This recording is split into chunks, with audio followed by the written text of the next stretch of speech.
Bueno, como ha dicho Irene, yo me llamo Elena, soy R3 de Belviche y elegí oftalmología. Cuando estaba en vuestro lugar, yo dudaba mucho entre dos especialidades, oftalmo y oncología, que la única cosa en la que se parecen es que empiezan por O, porque en realidad todo el resto no tiene nada que ver. Y mi consejo es que preguntéis mucho si dudáis, que preguntéis mucho y os informéis mucho y así elegiréis bien. Para empezar, deciros que si tengo que definir oftalmología con una palabra, yo elegiría visual. Es una especialidad de ver. Nos pasamos el día interpretando imágenes, imágenes que son preciosas y espectaculares, y de eso va oftalmología. Cuando me pasaron la presentación, me dijeron que tenía que hacer positivos y negativos, y yo lo mezclé, porque para mí no hay blanco sin negro, y todo lo bueno tiene una parte mala y viceversa. Oftalmología, si algo tenéis que tener claro, es que es una especialidad donde se ve el ojo. Esto es una obviedad muy grande, pero hay 2 residentes que le dejaron mi hospital porque al mes de empezar se dieron cuenta que, ostras, es que en ojos solo se ven ojos. Leches, sí. Vuestro mundo pasa a ser el ojo y alrededores, párpados, lagrimal y poco más. Colgáis el fonendo, se os olvida cómo se lee un electrocardiograma, no os acordáis de los números de las analíticas, es que no os lo sabéis, yo no me lo sé. Y no pasa nada, se puede vivir sin ello. Sí que es verdad que hay algunas enfermedades sistémicas que afectan al ojo y hay cosas que tenéis que saber, pero oftalmología y el día a día de oftalmología es ver y tratar patologías del ojo. Es una especialidad médico-quirúrgica y para mí es médico-quirúrgica al 50-50%, lo cual hace que sea muy variada. Tienes la parte de consultas, de urgencias, la parte de quirófano y además tienes algunas cosas de intervencionismo tipo hacer intravítreas o hacer láseres. Aquí he hecho un poco de trampa porque en realidad para mí que no tenga planta es un punto positivo, no es un negativo. Es un lujo no tener planta y oftalmología es anecdótico, tener un paciente ingresado. El diagnóstico que hacemos es muy visual. Como os he dicho, interpretamos imágenes, ya sea en polo anterior, un fondo de ojo, una OCT. Lo que preguntamos al paciente es más bien poco. Si tú miras un informe de oftalmología de urgencias de oftalmo, veréis que todo el informe tiene la misma longitud que los antecedentes de un internista. Es así, es súper cortito. No preguntamos mucho, nos guiamos mucho por la imagen. ¿Qué significa esto? Que para obtener todas estas imágenes necesitamos un montón de aparatos diferentes, ¿vale? Y esto, si no te gustan mucho las máquinas, al principio dices, ostras, pues qué rollo. Pero como lo vas aprendiendo poco a poco, pues al final le coges el gustillo. La consulta es práctica y autosuficiente.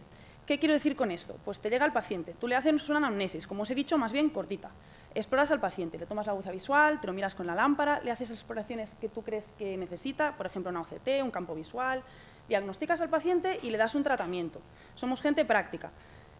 O lo tratamos con un tratamiento médico, le indicamos la cirugía o les decimos que no se puede hacer nada.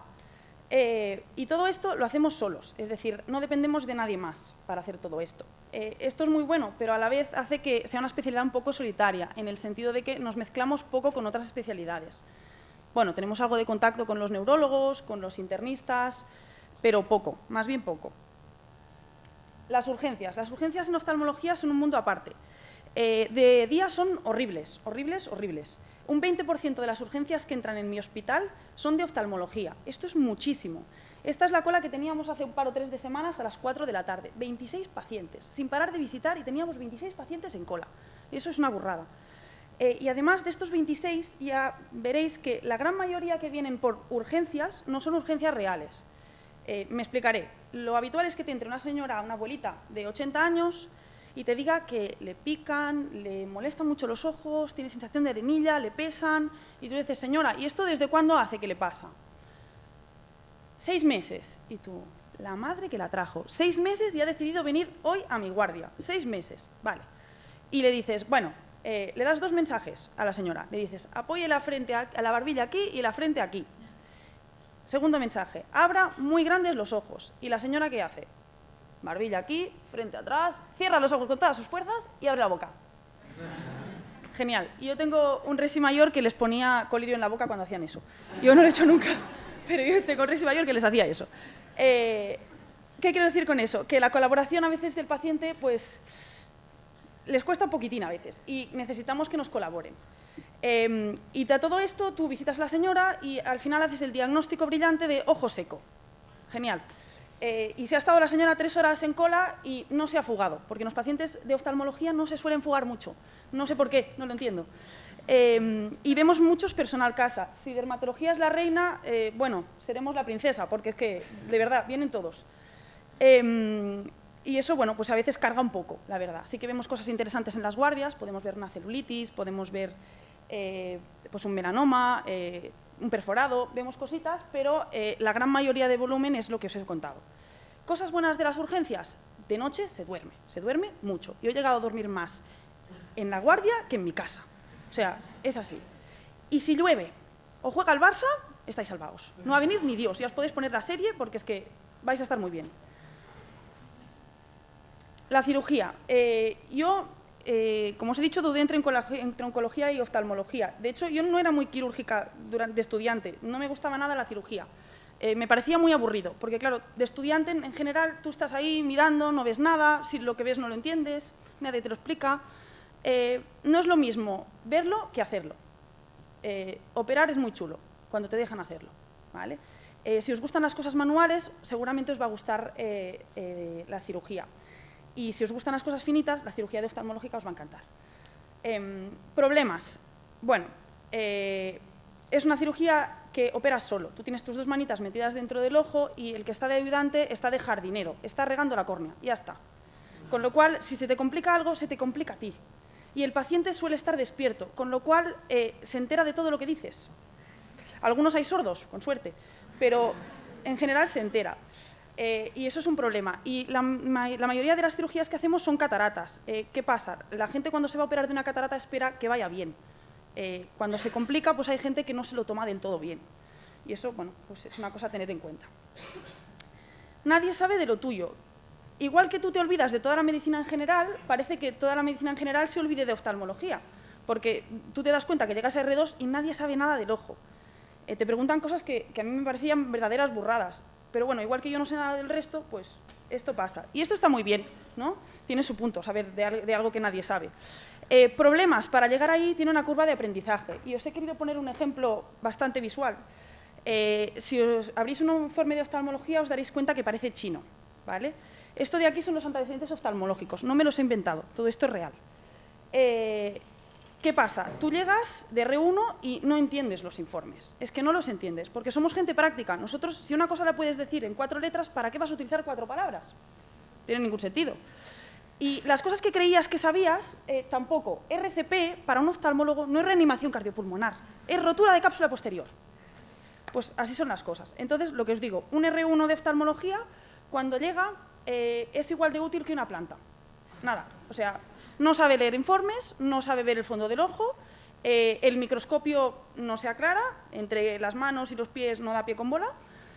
Bueno, entonces esto al principio genera un poco de frustración. Yo me acuerdo de decirle a mi R mayor, ostras, es que no voy a saber ver el fondo del ojo.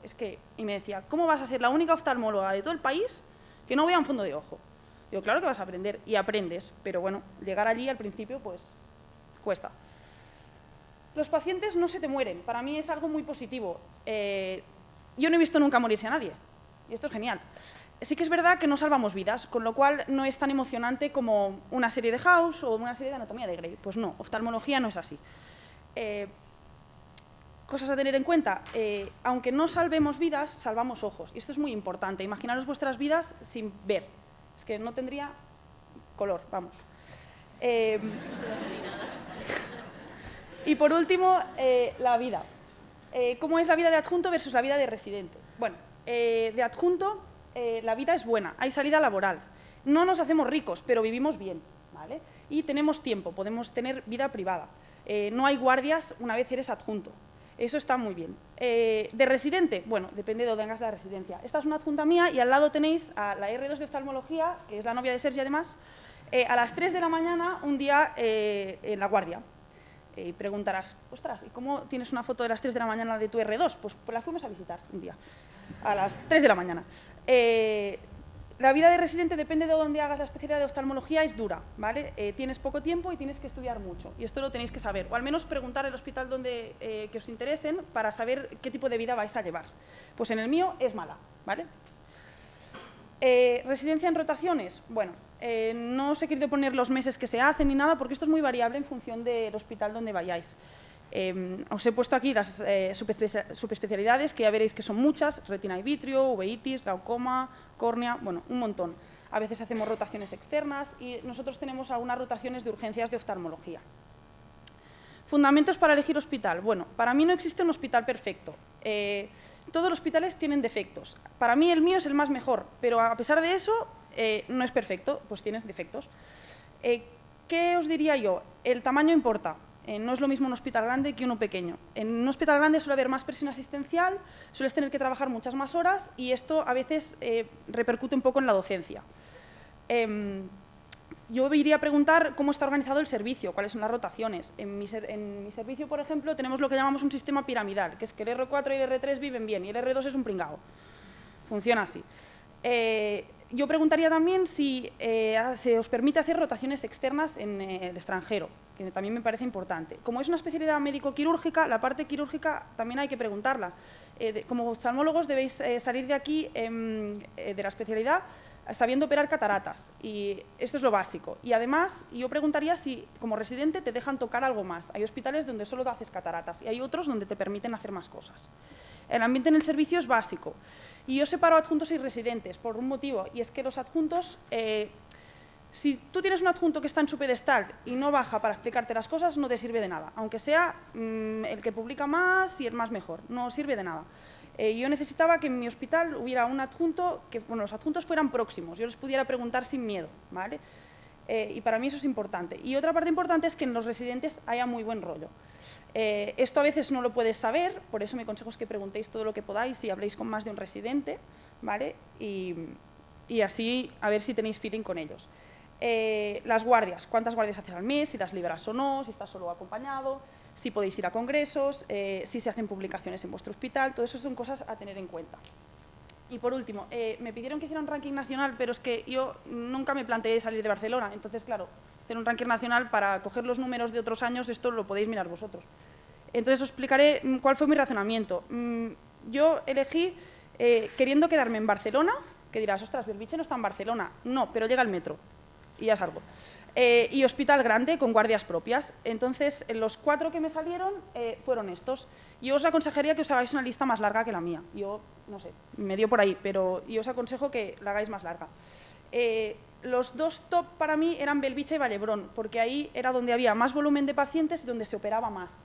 Pero esas eran mis prioridades. Sí que es verdad que en estos hospitales se ven muchos más pacientes y muchas más cirugías, pero también es verdad que vivimos bastante peor. En el Clinic no tienen ni una tarde, ni una. Todas las tardes las tienen libres. Publican mucho. Es algo bueno. En Belvitge no es que no puedas publicar, puedes. Lo que pasa es que tienes casi todas las tardes ocupadas. Bueno, tenéis que ver cuál es el estilo de hospital que os va más. Los otros hospitales los desconozco más y por tanto no me voy a meter. Lo que os recomiendo es que preguntéis muchísimo y en todos. Y nada, desearos muchísima suerte y que tengáis tanta suerte como tuve yo. Yo me lo estoy pasando muy bien y os deseo que tengáis la misma que yo, ¿vale?